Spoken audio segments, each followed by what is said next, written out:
వాలి సుగ్రీవుల మధ్యలో ఘోరమైన యుద్ధం జరుగుతుంది. చెట్టు వెనకాల ఉన్న రాముడు వాలిని గురి చూసి కొట్టబోయాడు. కానీ ఇద్దరూ ఒకే రకంగా ఉన్నారు.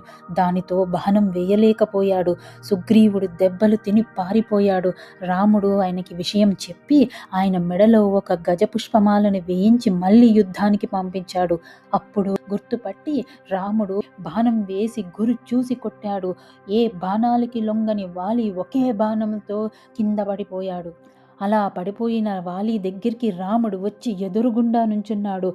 వాలి రాముడి మీద దోషాపరణ చేశాడు. నేను ఏ తప్పు చేయలేదు. చెట్టు వెనకాల నుంచి నన్ను ఎందుకు కొట్టావు రామా? నేను నీతో యుద్ధము చేయమంటే చేసేవాడిని కదా అని అడిగాడు. దాంతో రాముడు వాలితో ఘాటుగా ఇలా సమాధానం చెప్పాడు.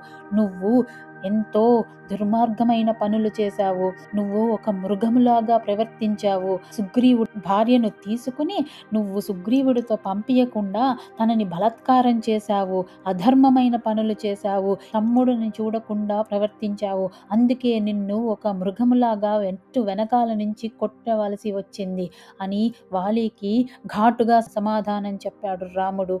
దాంతో వాలి తన తప్పు తెలుసుకుని రాముడిని క్షమించమని అడిగి ఆయన కొడుకైన అంగదుడును రాముడికి సుగ్రీవుడికి అప్పచెప్పి తను ప్రశాంతంగా రామధ్యానం చేస్తూ ప్రాణాలు విడిచిపెట్టాడు.